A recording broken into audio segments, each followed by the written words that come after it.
සුබ දවසක් ප්‍රාර්ථනා කරනවා ඔයාලා හැමෝටම.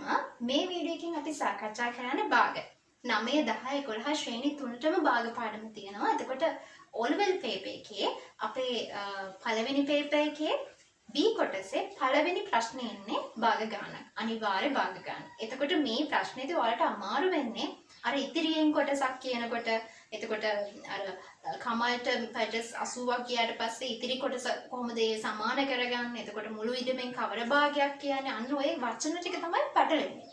ඉතින් අපි මේ පාඩම මුලින් ඉඳලා හරි සරලව සාකච්ඡා කරනවා. වීඩියෝ එක ඉවර වෙනකම් බලන්න. මේ ලකුණු 10 එකතු කරගන්න. ලකුණු 10ක ප්‍රශ්නයක් ඒ වගේම කෙටි ප්‍රශ්න 25 අපිට භාග ගන්නකුත් එන්න පුළුවන්. VG භාග කොහොමද එනවා? එතකොට භාග එකතු කරන්න අඩු කරන්න වරහන් ඇතුලේ දීලා මේ බොඩ්මාස් ක්‍රමය මතකද කියලා බලන්න. අන්න ඒ වගේ ගානකුත් කෙටි ප්‍රශ්න 25 ඇතුළට දෙන්න පුළුවන්. එතකොට ඔය කියන ලකුණු ටික අපි අනිවාර්යෙන් එකතු කරගන්න ඕන.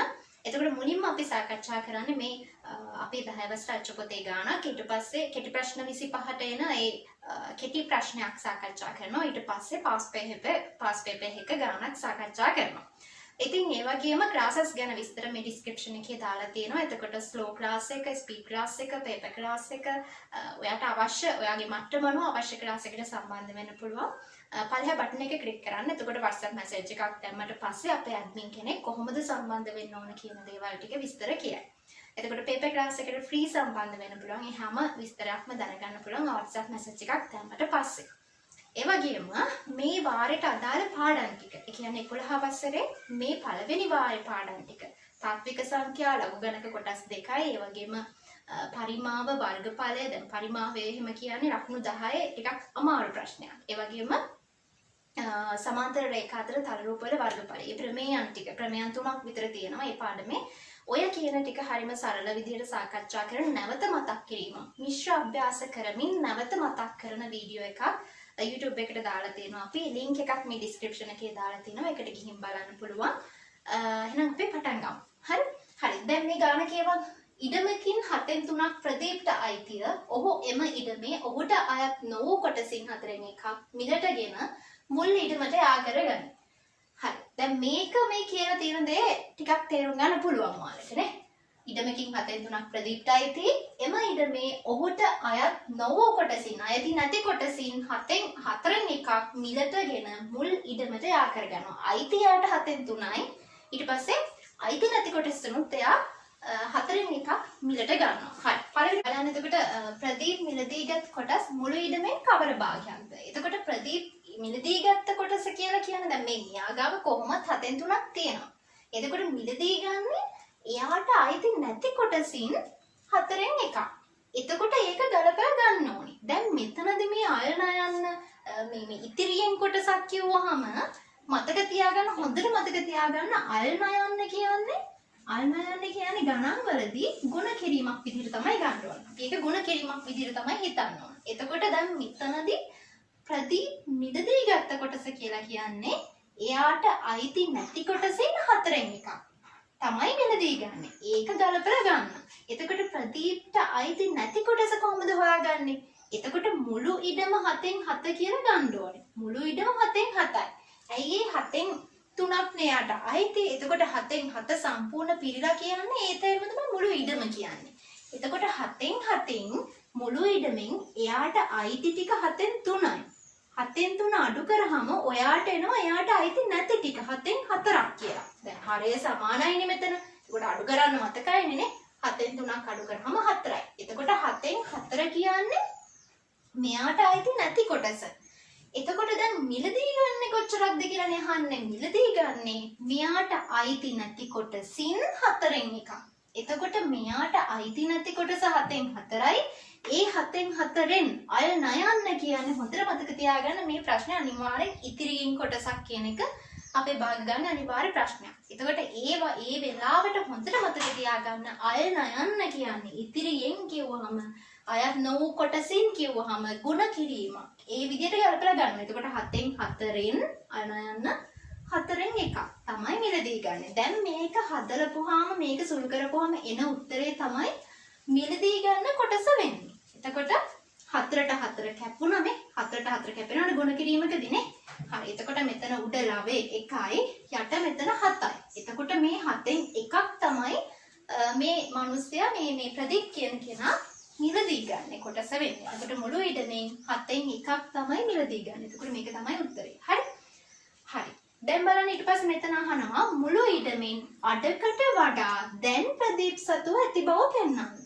මුළු ඉඩමෙන් භාගයකට වඩා දැන් ප්‍රදීප් සතුව තියෙනවා කියන බව පෙන්වන්න. කොහොමද මේක බව පෙන්වන්නේ අපි? බව පෙන්වන්නේ කොහොමද? දැන් මෙයා ගාව භාගයකට වඩා තියෙනවා කියලා පෙන්වන්න නම් ඉස්සෙල්ලම මෙයා ගාව දැන් කොච්චරක් තියෙනවද කියන එක අපි බලාගන්න එපා. නේ? දැන් මුළු ඉඩම 7න් 7යි. හරිද? 7න් 7යි. එතකොට මේ 7න් 7න් භාගයක් කියන්නේ කොච්චරක්ද? දැන් මේක මේ ප්‍රශ්නෙට උත්තරේ ලියන්න. දැන් මුළු ඉඩමෙන්ට වඩා භාගයකටත් වඩා වැඩියෙන් තියෙනවා කියලා පෙන්වන්න ප්‍රදීප් ගාව දැන් තියෙන ටිකයි මේ ඉඩමෙන් භාගයක් කියන්නේ කොච්චරක්ද කියන එකයි ඔය දෙක ඕනේ. මේකට වඩා වැඩි කියලා පෙන්වන්න නේද? හරි. එතකොට මුළු ඉඩමෙන් භාගයක් කියන්නේ 7න් 7 නේ. මේ 7න් 7 කියන්නේ සම්පූර්ණ ඉඩම. එතකොට 7 දෙකට බෙදපුවාම 3.5යිනේ. 3.5ව දෙකක්නේ 7ක් වෙන්නේ. එතකොට මේ ඉඩමෙන් භාගයක් කියන්නේ 7 දෙකට බෙදපුවාම 3.5යි. එතකොට මේක තමයි ඉඩමෙන් භාගය. හරි. මේ ඉඩමෙන් භාගයනේ. මේක ඉඩමෙන් භාගය. දැන් මෙයා ගාව ප්‍රදීප් ගාව තියෙන ටිකත් හොයාගන්න. දැන් ප්‍රදීප් ගාව කොහොමද එයාට 7න් 3ක් අයි තියෙන එක අපිට උඩ විස්තරේම කිව්වා. ඊට පස්සේ මෙයා මිලදී ගන්නවා අර ඉතිරි වෙච්ච කොටසිනුත් 7 මේ අර අයිති නැති කොටසිනුත් 4න් එකක්.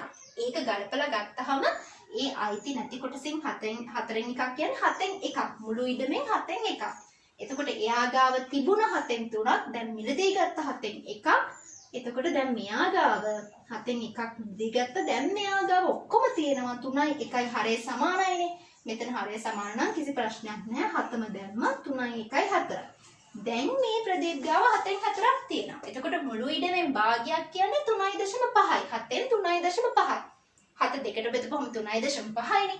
මෙයා ගාව තියෙනවා 7න් 4ක්. දැන් ඔයාට පේනවා මේ ප්‍රදීප් ගාව තියෙන කොටස 3.5ට වඩා 4 වැඩිනේ. ඉතින් හරි. මෙයාලා මේ කියන කතාව හරි. ප්‍රදීප්ට භාගයකට වැඩියෙන් තියෙනවා. එතකොට ඔක පෙන්වන්න ඕනේ, ලියලා පෙන්වන්න ඕනේ. දැන් 7න් 3.5ට වඩා 7න් 4 කියන එක ලොකුයි කියලා පෙන්වන්නේ කොහමද? මෙතන මේක වැඩි විශාලයි කියලා පෙන්වන්නේ කොහමද? අසමානතා ලකුණ දාලා කට ඇරිච්ච පැත්ත තමයි වැඩි අගය දාන්න ඕනේ. එතකොට 7න් 4 මේ පැත්ත දාන්න. හරිද? එතකොට මේ අසමානතා ලකුණෙන් තමයි මේ භාගයකට වැඩිය මේ 7න් 4 කියන එක විශාලයි කියලා පෙන්වන්නේ. එතකොට ඔයා මෙන්න මේ ස්ටෙප් එක ලියන්න ඕනේ. 7න් 3යි 7න් 1යි 4 7න් 4යි කියලා ප්‍රදීප්ට ඇති මුළු කොටස හොයාගෙන ඒක භාගයකට වඩා වැඩි කියලා මෙන්න මේකත් ලියන්න ඕනේ. එතකොට මේ දෙකට ඔයාලට ලකුණු හම්බ වෙනවා. හරිද? හරි.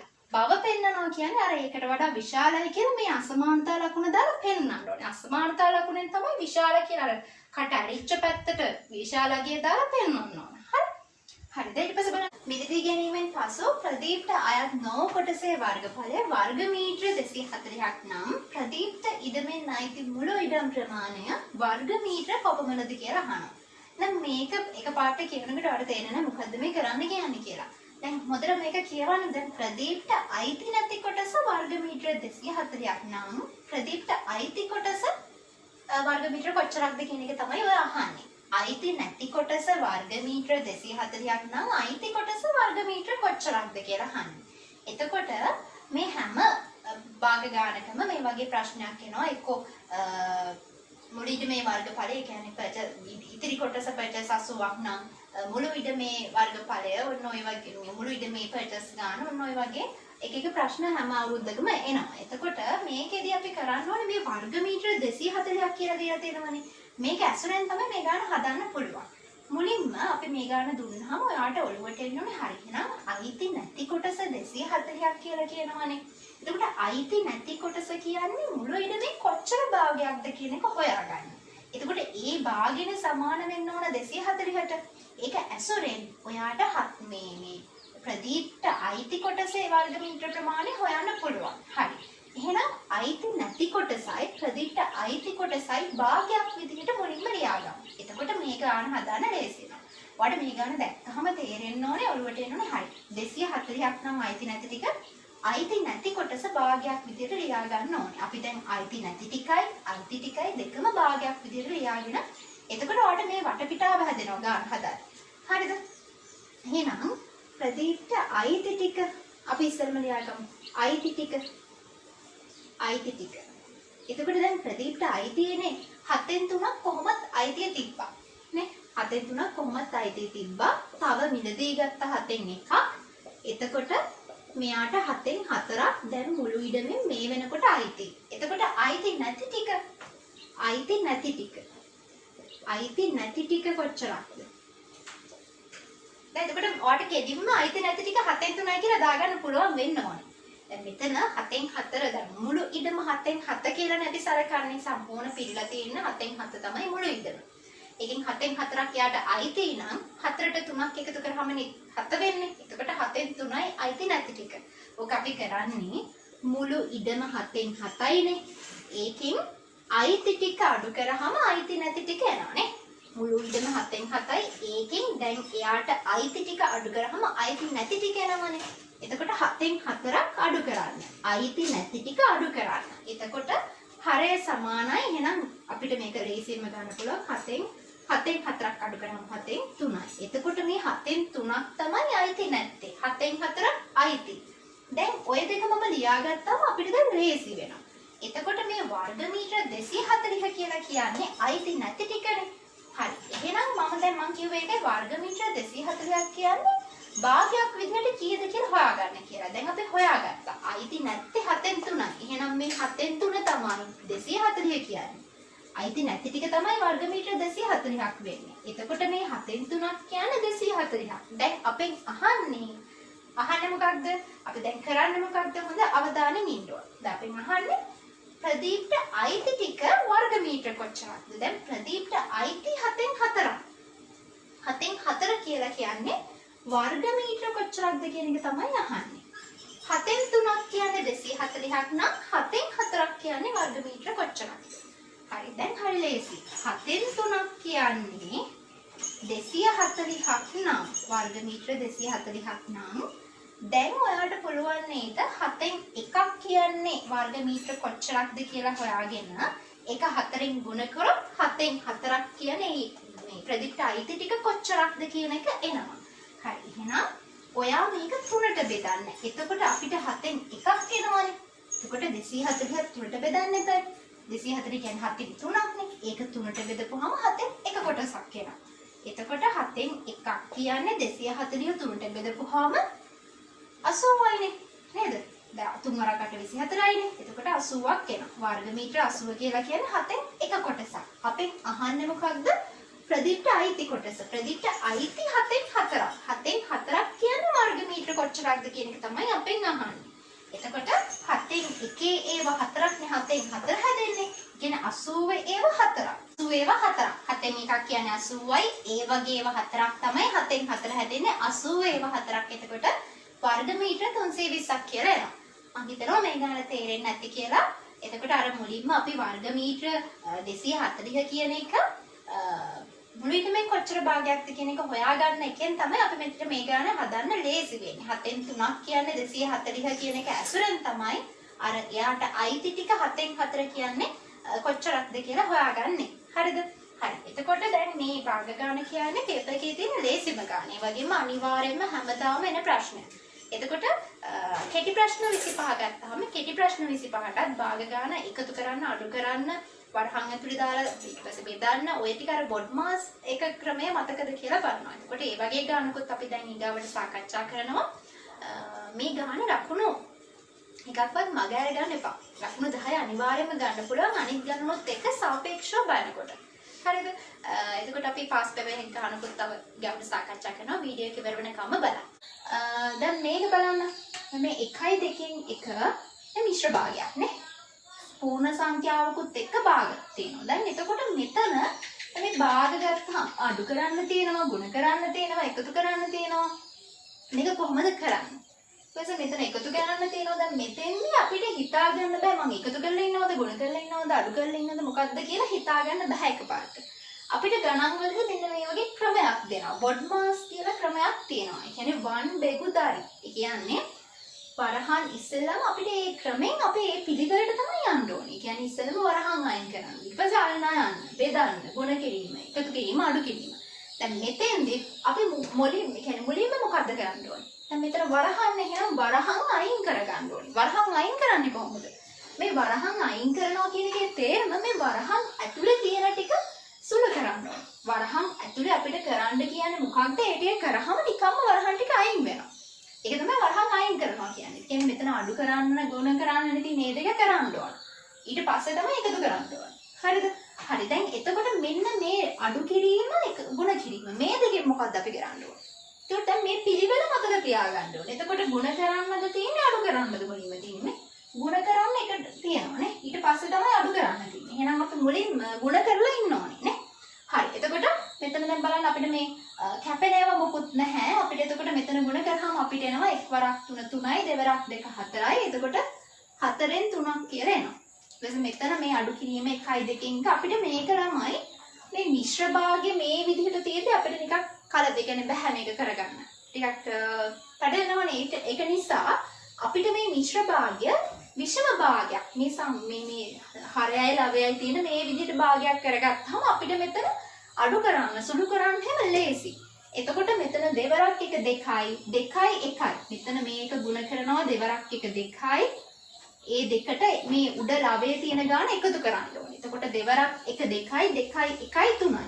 හරය තියන්නේ දෙකමයි. මෙතන හරය දෙක ඒ දෙක මෙතන හරයටත් එනවා.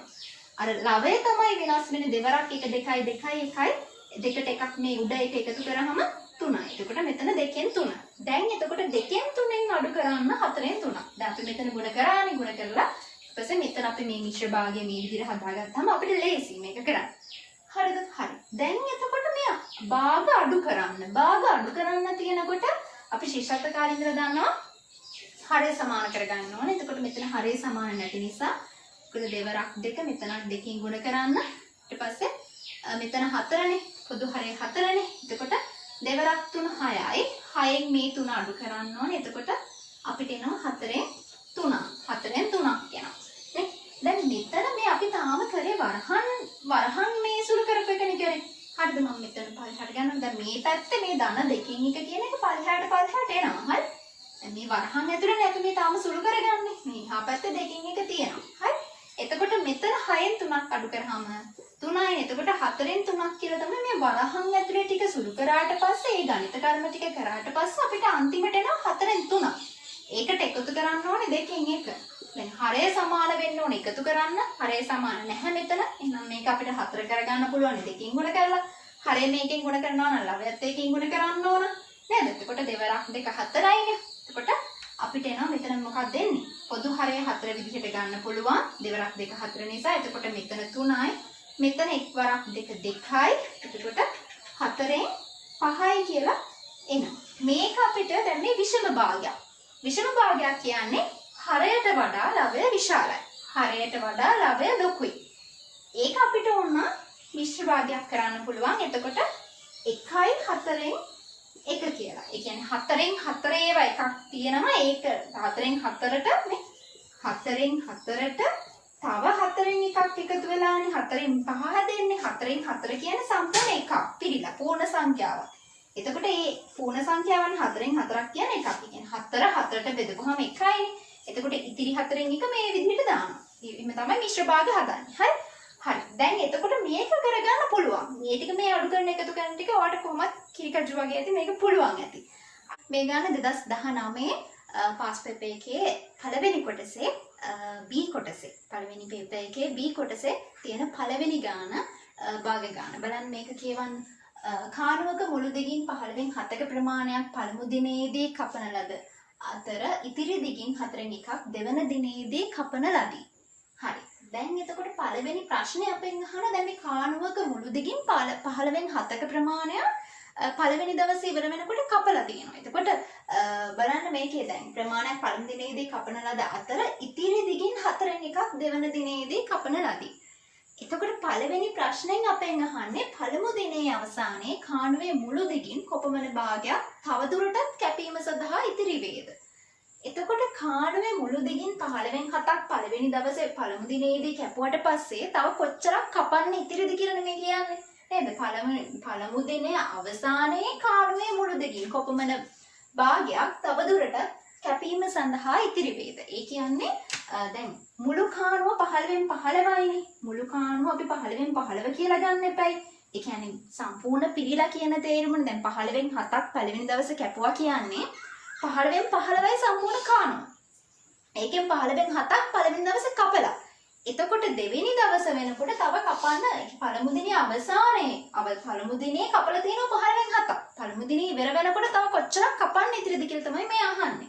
එතකොට 15න් 15යි මුළු කාණුව පළවෙනි දවස ඇතුළත 15න් 7ක් කපලා තියෙනවා. එතකොට පළවෙනි දවස ඉවර වෙනකොට අවසානයේදී තව කොච්චරක් කපන්න ඉතිරිද?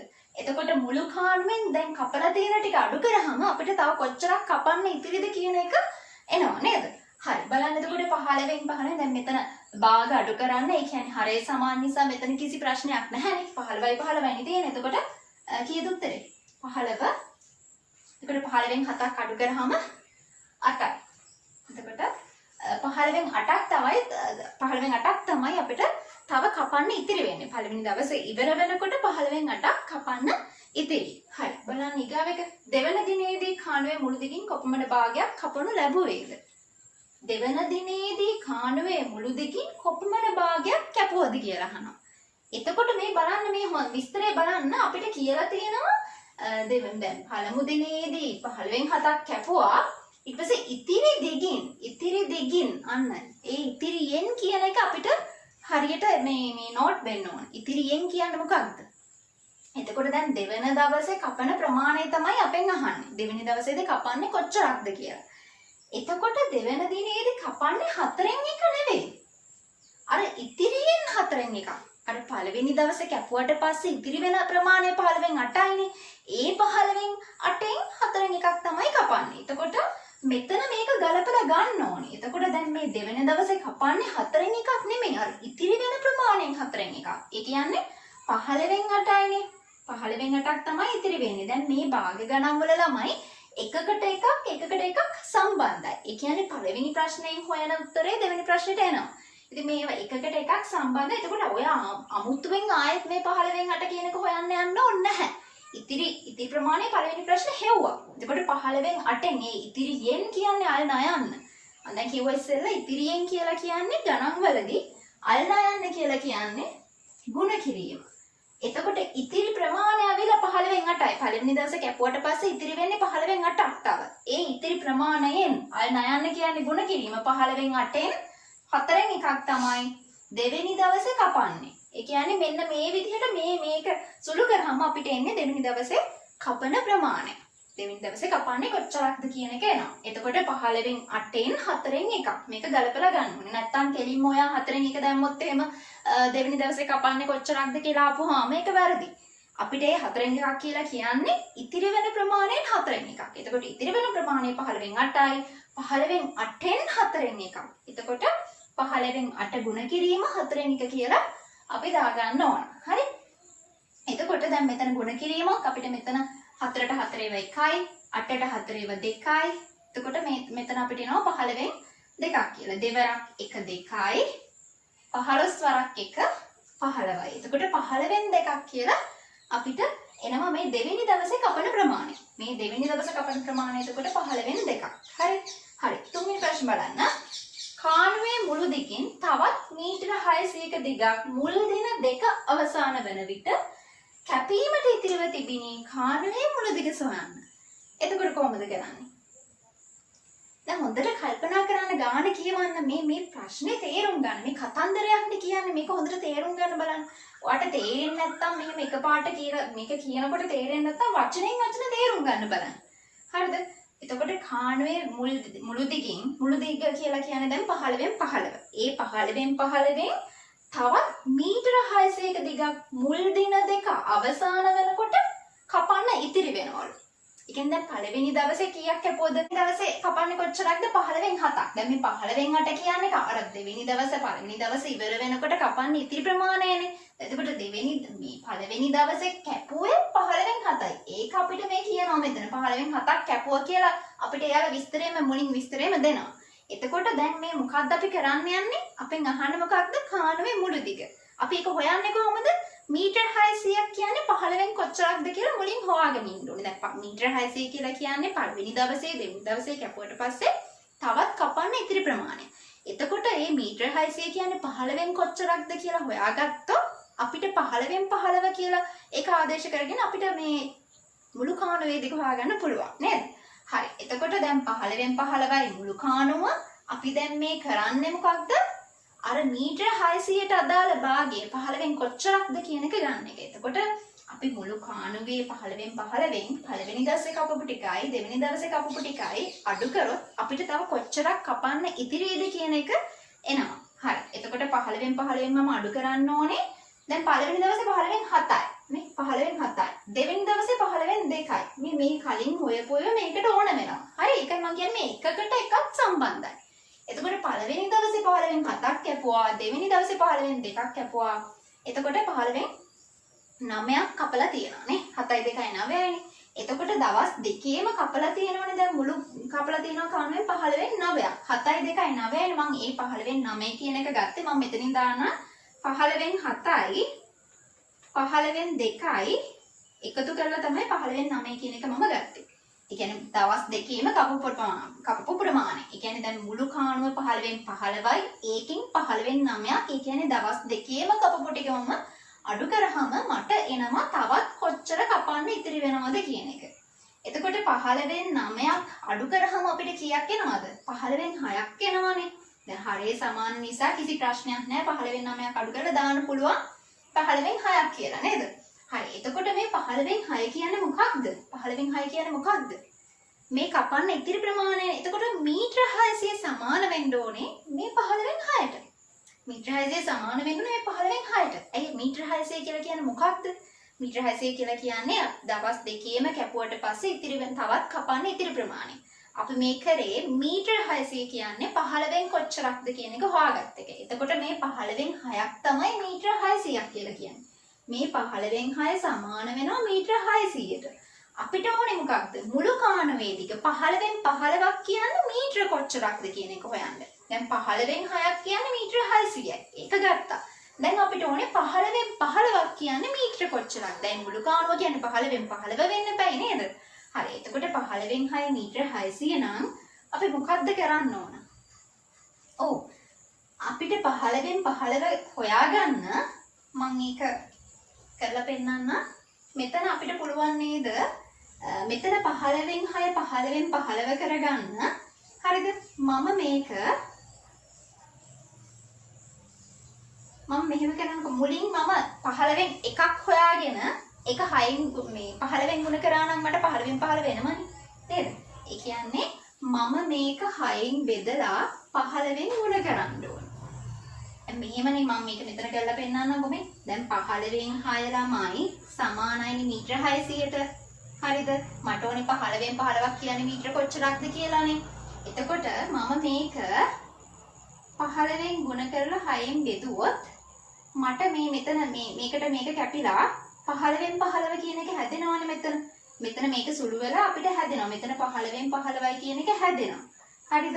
එතකොට මේ පැත්තට මම කරේ අලුතෙන් මොකද්ද මම කරේ? මේකෙන් ගුණ කරපු එක නේද මේ පැත්තත් එහෙම කරන්න ඕනේ. කියන්නේ 6න් බෙදලා 15න් ගුණ කරන්න ඕනේ. වැඩි මොකුත් නැහැ නම මේ මොකද්ද මේ කරන්නේ? 15න් 6ක් කියන්නේ මීටර 600 නම් 15න් 6ක් කියන්නේ මීටර 600 නම් 15න් එකක් හොයාගන්න මොකද්ද කරන්න ඕනේ? 15න් එකක් හොයාගන්න මම 6න් බෙදනවා. 15න් 6ක් කියන්නේ මීටර 600 නම් 15න් එකක් හොයාගන්න මම 6න් බෙදපුවාම මට එනවා මෙතනින් 15න් එකක් කියන්නේ මීටර 100ක් කියලා. මට ඕනේ 15න් 15 නිසා මම ඒක 15න් ගුණ කරනවා. එතකොට මට එනවා 1500ක් කියලා. එතකොට දැන් මම මෙතන මොකද්ද මම මේ කරන්න ඕනේ එහෙනම්? මීටර 600 6න් බෙදපුවාම 15න් එකක් එනවා. ඒක ආයෙත් 15න් ගුණ කරාම 15න් 15 හැදෙනවා. එතකොට 600 6න් බෙදපුවාම 100යි. ඒක ආයෙත් 15න් ගුණ කරාම 1500ක් එනවා. එතකොට මුළු කාණුවේ දිග මීටර 1500යි. 15න් 6ක් කියන්නේ මීටර 600ක්. එතකොට මට ඕනේ 15න් 15ක්. ඒ කියන්නේ මුළු කාණුවේ දිග මීටර කොච්චරක්ද කියලා හොයන්න. එතකොට මම කරන්නේ 15න් 6ක් කියන්නේ මීටර 600 නම් 600 6ට බෙදපුවාම එන්නේ මීටර 100යි. ඒ මීටර 100 කියන්නේ 15න් එකක්. එතකොට 15න් එකක් ඒ වගේම 15ක් නේ 15න් 15 හැදෙන්නේ. එහෙනම් මේ 15න් එකක් කියන්නේ මීටර 100 නම් ඒක මම 15න් ගුණ කරොත් මට එනවා 15න් 15ක්. ඒ කියන්නේ මුළු කාණුවේ දිග. එතකොට 100 15න් ගුණ කරාම 1500ක් එනවා. මීටර 1500ක් කියන්නේ මුළු කාණුවේ දිග. හරි. එතකොට දැන් මේකට උත්තරේ වෙන්නේ මීටර 1500. හරි. ඊට මේක බලන්න. මේක මම කරනවා. කොට මීටර පේනව නේද? මීටර 1500 තමයි මේකට උත්තරේ වෙන්නේ. හරි.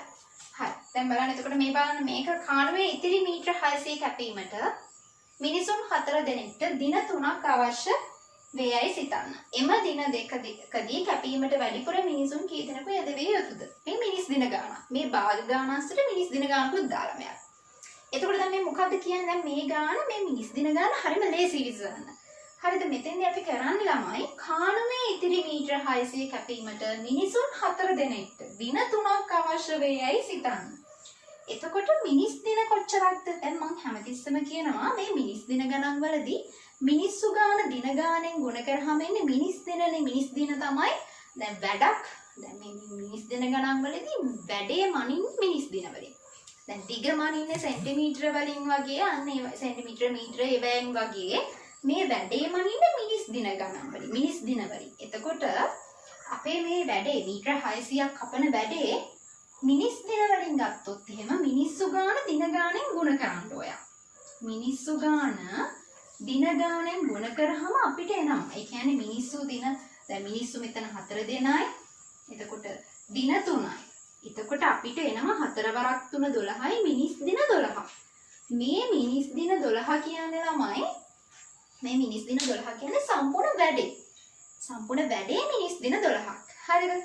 එතකොට මේ මිනිස් දින 12 කියන එක දැන් ඔයාලට කියනවා ඊට පස්සේ මිනිස්සු දෙන්නෙක් වෙලා දවස් කොච්චරක් යනවද? දවස් දෙකකින් ඉවර කරන්න මිනිස්සු කොච්චරක් ඕනේද? ඔය මිනිස්සු ගාන දින ගාන මොකක් වෙනස් වුණත් මේ අන්තිමට එන මිනිස් දින 12 කියන සම්පූර්ණ වැඩේ වෙනස් වෙන්නේ නැහැ. මේ වැඩේ මනින්නේ මිනිස් දින වලින් කියලා හිතන්නකෝ. එතකොට මේ මිනිස් දින 12 කියන එක වෙනස් වෙන්න බෑ. අපිට කියන්නේ අවශ්‍ය වේයයි සිතන්න එම දිග. එතකොට මිනිස්සු 4 දෙනෙක්ට දවස් 3ක් යනවා. හරිද? ඒ කියන්නේ මිනිස් දින 12ක වැඩක් මේක 4 වරක් 3 12යි කියලා ගන්නවා. අපෙන් අහන්නේ එම දිග මේ කාණුවේ ඉතිරි දිග දවස් දෙකකදී කපන්න වැඩිපුර මිනිසුන්. වැඩිපුර. මේ අවුරුද්දේ මේක වරද්දගෙන තිබ්බේ වැඩිපුර මිනිසුන් කියන වචනේ. හරි. එතකොට දවස් දෙකකදී කපන්න කොච්චර මිනිස්සු ගාණක් යනවද කියලා මුලින් හොයාගන්න බෑ. වැඩිපුර මිනිස්සු හොයන්න ගන්නේ. දැන් දවස් දෙකකදී මේ වැඩේ දවස් දෙකකින් ඉවර කරන්න මිනිස්සු කොච්චරක් ඕනේද කියන එක ඉස්සෙල්ලම හොයා ගන්නවා. ඊට පස්සේ දැන් මේ කලින් කිව්වේ මිනිස්සු 4 දෙනයි ඊට පස්සේ කොච්චරක් වැඩිපුර යනවද කියන එක පස්සේ බලා ගන්න පුළුවන් අපිට නේ. හරි. එතකොට මිනිස් දින 12ක වැඩේ දවස් දෙකකින් ඉවර කරන්න ඕනේ. හරි. හරිම සරලයි. මේ වගේ ගණන් වලදී අපිට දැන් දෙන්නේ අපිට කියන්නේ මෙහෙමයි. මේ වැඩ ඉවර කරන්න මිනිස්සු දෙන්නෙක්ට දවස් 3ක් යනවා. එතකොට දවස් 3ක් යනවා. ඊට පස්සේ ඔයාගෙන් අහනවා මේක දවස් දෙකකින් ඉවර කරගන්න මිනිස්සු කොච්චරක් ඕනේද? ඔය වගේ ඒවා අහනවා. ඔයා මුලින්ම කරන්න ඕනේ මිනිස්සු ගාන ඒ කියලා තියෙන දින ගානෙන් ගුණ කරලා මිනිස් දින ගාන සම්පූර්ණ වැඩ ප්‍රමාණය හොයාගන්න. මිනිස් දින දැන් මෙතන නම් 4 වරක් තුන මිනිස් දින 12යි. ඊට පස්සේ ඔයාගෙන් අහනවා නේද මෙම එම දිග දින දෙකකදී දවස් දෙකකදී කපන්න මිනිස්සු කොච්චරක් ඕනේද කියලා. ඒ අහන ප්‍රශ්නේ මේ දවස් දෙකකදීනේ. දැන් වෙලාවකට අහන්න පුළුවන් වාගේ මෙතන මිනිස්සු 3 දෙනෙක්ට දවස් කීයක් යනවාද? ඒ අහන ප්‍රශ්නේ එන්නේ ගානෙන් මේක බෙදන්න. ඒ කියන්නේ මිනිස් දින 12 කියන සම්පූර්ණ වැඩේ 4 වරක් 3 කියලා ගත්තා. ඊට පස්සේ අහන ප්‍රශ්නේ දවස් දෙකකදීනේ. ඒ දින දෙකකදී බෙදන්න. දවස් දෙක කියන එකෙන් බෙදන්න. දින දෙකෙන් බෙදන්න. එතකොට මෙතන මේ අහන්නේ දවස් දෙකකදී වැඩිපුර මිනිස්සු. දැන් ඉස්සලා වැඩිපුර මිනිස්සු හොයන්න කලින් දවස් දෙකකදී මිනිස්සු කොච්චරක්ද කියන එක හොයා ගන්නවා. එතකොට මේක බෙදපුවාම මේ දිනට දින කැපිලා 12 දෙකෙන් බෙදපුවාම 6යිනේ. එතකොට මිනිස්සු 6 දෙනෙක් යනවා. මේ මිනිස්සු 6 දෙනා කියන්නේ මොකක්ද? මේ ආවේ මොකක්ද අපිට? මේ වැඩේ මේ මිනිස්සු මේ මිනිස් දින 12ක වැඩේ දවස් දෙකකින් කරන්න මිනිස්සු 6ක් ඕනේ කියන එකයි ආවේ. මේ මිනිස් දින 12ක මේ වැඩේ දවස් දෙකකින් කරනවා නම් මිනිස්සු 6 දෙනෙක් ඕනේ. දැන් එතනත් බලන්න මම හැමතිස්සෙම කියවනේද මේ වැඩේ වෙනස් වෙන්නේ නැහැ කියලා. මිනිස් දින 12 කියන එක වෙනස් වෙන්නේ නැහැ. දැන් බලන්න එතනත් දවස් දෙකකදී මිනිස්සු 6ක් යනවා කියලා ආවේ. ඉතින් එතනත් හරියන්නේ දෙවරක් 6 12යි. මම ඒක කිව්වේ මිනිස් දින 12 වෙනස් වෙන්නේ නැහැ. මිනිස්සු ගාන දින ගාන හැම වෙනස් වෙලා එක ගුණ වෙලා බැලන්ස් වෙලා අන්තිමට මිනිස් දින 12 හැදෙනවා. දෙවරක් 6 12 කියලා හැදෙනවානේ. දවස් දෙකකදී මිනිස්සු 6 දෙනා. කොට දෙවරක් 6 12 ආයෙත් මේක හැදෙනවා. දවස් මේ වැඩ ප්‍රමාණය මිනිස් දින 12 වෙනස් වෙන්නේ නැහැ. දැන් අපි අහන්නේ මොකක්ද? වැඩිපුර මිනිස්සු දැන් අපිට ආව දවස් දෙකකදී මිනිස්සු 6 දෙනෙක් යනවා. වැඩිපුර මිනිස්සු කියන්නේ දැන් අපිට යාලා කිව්වේ මිනිස්සු 4 දෙනෙක්ට දවස් 3ක්. එතකොට 4 දෙනෙක්ට දවස් 3ක්. දැන් මිනිස්සු 6 දෙනෙක් කියලා ආවා. එතකොට මිනිස්සු 4යි කලින් හිටියේ දැන් මිනිස්සු 6යි. එතකොට දෙන්නෙක් වැඩිපුර. එතකොට උත්තරේ 2යි. දෙන්නෙක්නේ වැඩිපුර උත්තරේ 2යි. එතකොට උත්තරේ 2යි. ගොඩක් අය මේකට මිනිස්සු 6 දෙනයි කියලා දානවා. වැරදින්නේ වැඩිපුර මිනිස්සු කියන එක මේ වචනේ බලන්න. ඒකෙන් වැරදෙන්නේ යනවා. නේද? හරි. එතකොට දැන් මෙහෙමයි. දැන් එතකොට මේ භාග පාඩම මේක මෙතනින් අපි ඉවර කරනවා මේ වීඩියෝ එක.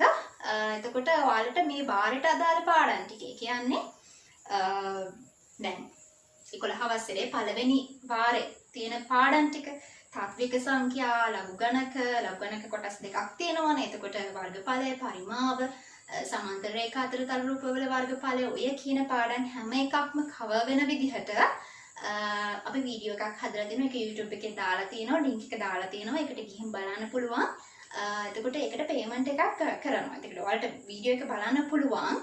ඒකේ හැම එකක්ම කවර් වෙන විදිහට තමයි තියෙන්නේ. හරිද? එතකොට ක්ලාසස් ගැන සම්බන්ධ සියලුම විස්තර පළෙහා දාලා තියෙනවා.